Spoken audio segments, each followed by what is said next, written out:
Hello guys, आज इस video में हम पढ़ने वाले क्लास 12 अकाउंटेंसी का चैप्टर नंबर 2, जिसका नाम है accounting for partnership forms and fundamental. यानी कि पार्टनरशिप फॉर्म्स के जितने भी फंडामेंटल्स होते हैं, कुछ बेसिक टर्म्स होते हैं, आज वो इस वीडियो में कवर करेंगे।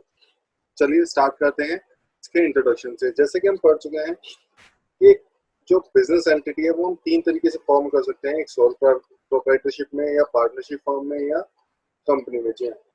तो 11th क्लास में हमने पढ़ा था सोल प्रोप्राइटरशिप क्या होती है। उसमें एक अकेला बंदा होता है जो बिजनेस स्टार्ट करता है, बिजनेस रन करता है, उसमें सारे फंक्शन करता है और प्रॉफिट और लॉस अकेले ही लेकर जाता है। ठीक है। लेकिन उसका एक डिसएडवांटेज था, उसको हमेशा वो रिस्क में रहता है, जो उसकी लाइबिलिटीज कभी ज्यादा हो जाए तो उसकी पर्सनल प्रॉपर्टीज तक उसमें इन्वॉल्व हो जाती थी। इसी वजह से पार्टनरशिप प्लेस में आया। पार्टनरशिप में क्या है, जितनी भी रिस्पॉन्सिबिलिटी होती है वो सारे पार्टनर्स में बढ़ जाती हैं, और जो भी प्रॉफिट होता है या लॉस होता है वो आपस में डिस्ट्रीब्यूट हो जाता है। तो किसी एक पर बर्डन नहीं रहता लॉस का। ठीक है। तो यहाँ पे ये इसका इंट्रोडक्शन। कंपनी हम आगे पढ़ेंगे। कंपनी में क्या होता है, तो जब पार्टनरशिप होता है, पार्टनरशिप कब एग्जिस्टेंस में आती है, एक एग्रीमेंट के थ्रू। सपोज दो पार्टनर है, मतलब दो बंदे हैं, ए और बी मिलकर सोचते हैं कि हाँ हमें साथ में मिलकर काम करना चाहिए। तो वो क्या है, उन्होंने कुछ एग्रीमेंट करा है कि हाँ हमें साथ में मिलकर काम करना चाहिए, तब वो पार्टनरशिप एग्जिस्टेंस में आएगी। पार्टनरशिप जो एग्जिस्टेंस में आई है वो एग्रीमेंट बनाते हैं। एग्रीमेंट दो तरीके का हो सकता है, रिटर्न भी हो सकता है और ओरल भी हो सकता है। दो तरीके का एग्रीमेंट होता है, यानी बातों बातों में उन्होंने कहा कि हाँ मुझे तेरे साथ काम करना है, हम साथ में मिलकर काम करते हैं, तो ये ओरल एग्रीमेंट हो गया। लेकिन उन्होंने अगर पेपर वर्क करा है तो उस चीज का है रिटर्न एग्रीमेंट। ठीक है, जिसमें सारी टर्म्स एंड कंडीशन मेंशन करी है। It is better to have written agreement among the partnership. यानी कि पार्टनरशिप में एक रिटर्न एग्रीमेंट होना बहुत जरूरी है, जिससे कि फ्यूचर में कोई दिक्कत परेशानी ना आए, कोई डिस्प्यूट ना हो पार्टनर्स के बीच में। ठीक है, आगे बढ़ते हैं, स्टार्ट करते हैं इस चैप्टर को। Meaning and definition of partnership. Partnership क्या होती है, उसकी डेफिनेशन सीखते हैं। उससे पहले हमने पढ़ा अभी पार्टनरशिप कब फॉर्म में आती है, कि जब एग्रीमेंट बनता है। और एग्रीमेंट दो तरीके से हो सकता है, रिटर्न हो सकता है, ओरल हो सकता है। उस पार्टनरशिप में क्या होता है कि एक प्रॉफिट शेयरिंग होना चाहिए। बिजनेस जो हम कर रहे हैं वो प्रॉफिट शेयरिंग होना चाहिए। शेयर द प्रॉफिट, जो बिजनेस कर रहे हैं उससे जो प्रॉफिट आ रहा है वो शेयर करना चाहिए। ठीक है।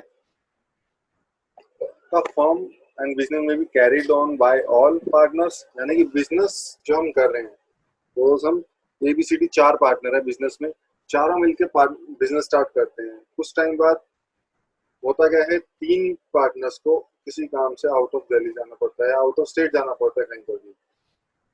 तो उनके बिहाफ पे जो बचा हुआ पार्टनर है एक, वो काम करता है।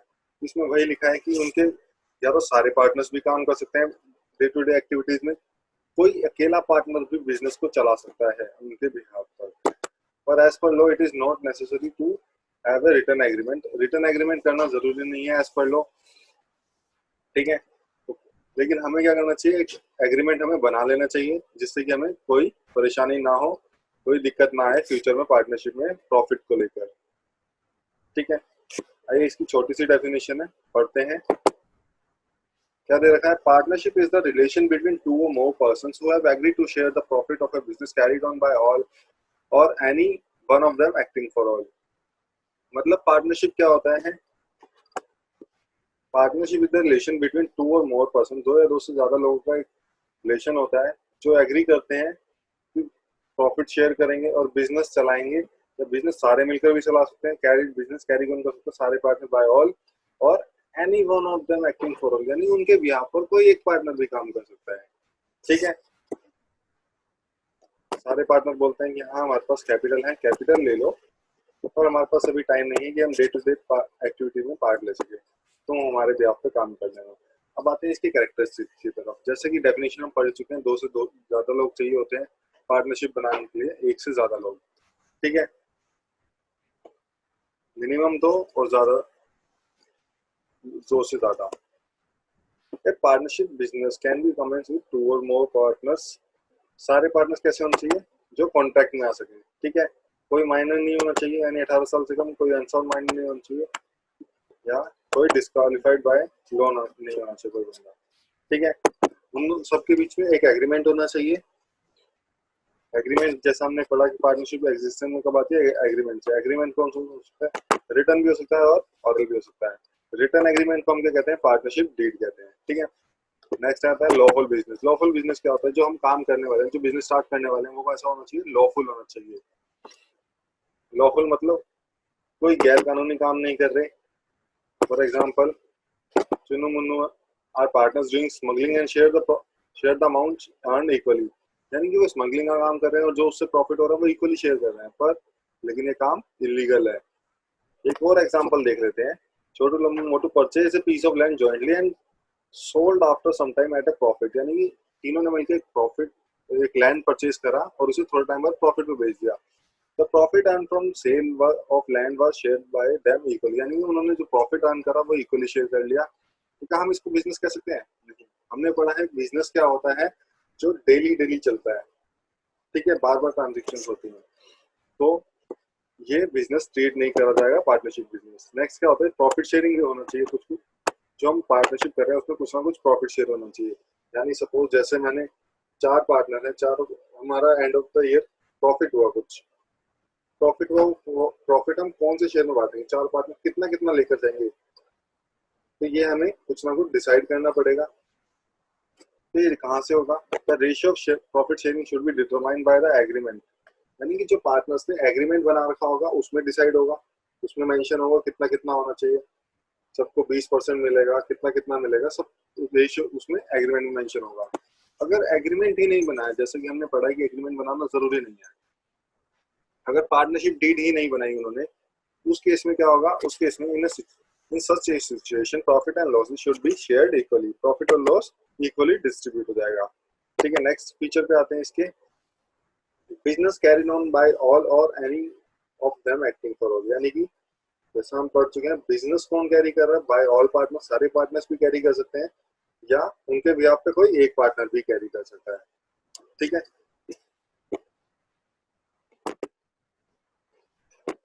नेक्स्ट आती है बात पार्टनरशिप डीड। पार्टनरशिप डीड क्या होता है,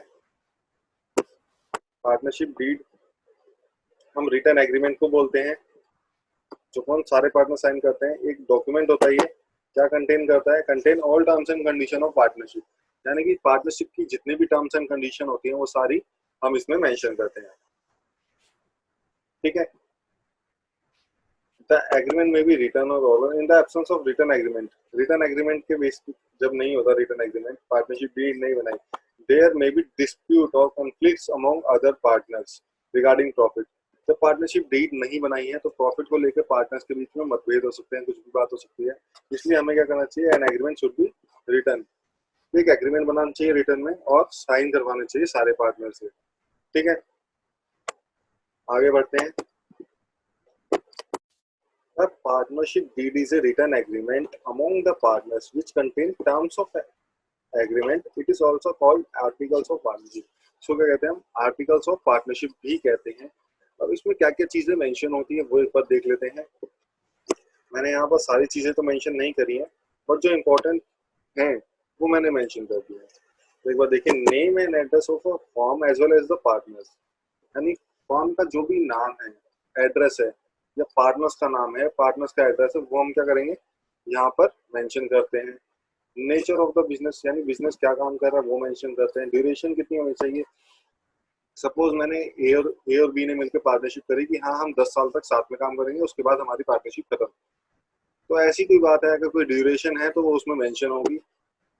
कैपिटल कितना कंट्रीब्यूट कर रहे हैं पार्टनर्स वो मेंशन होगा। इंटरेस्ट ऑन कैपिटल कितना मिलेगा वो मेंशन होगा।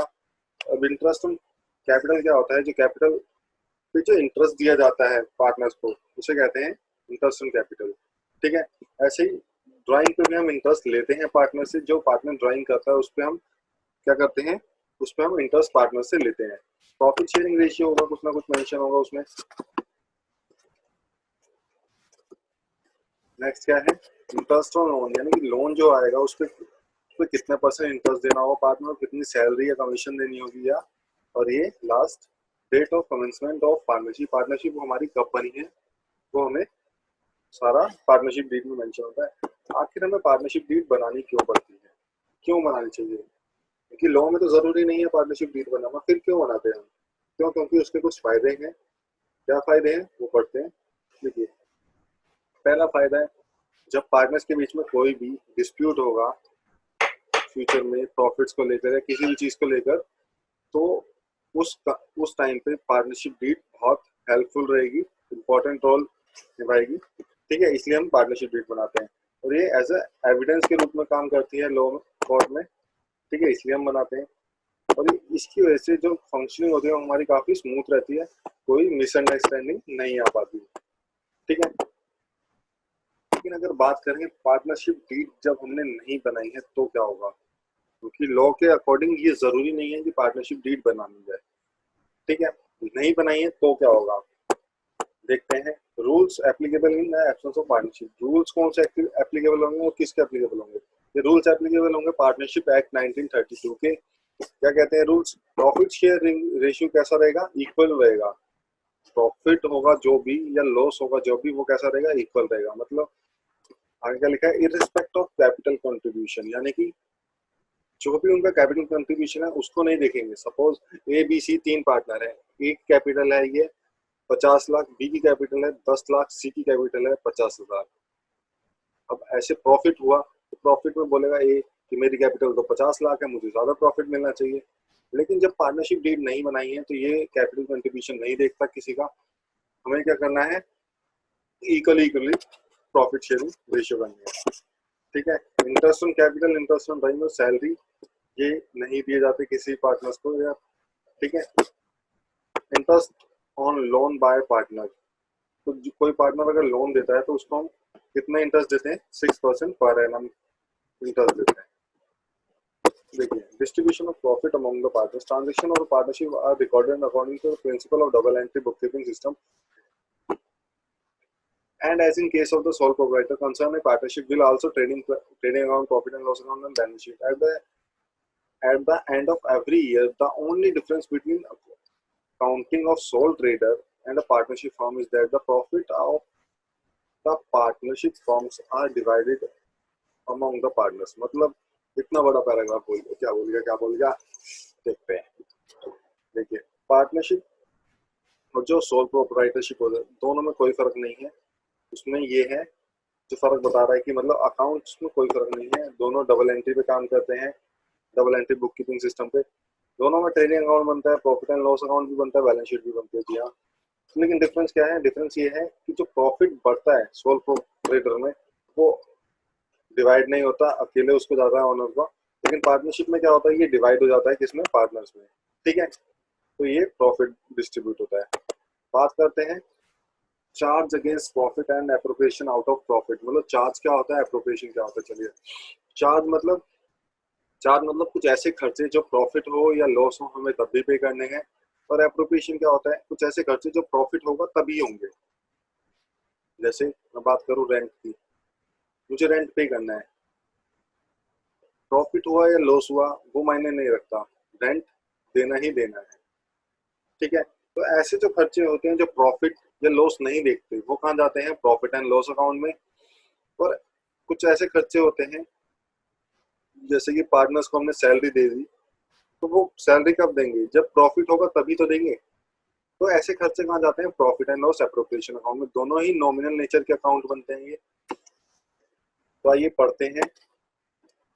It indicates expenses deducted from profits.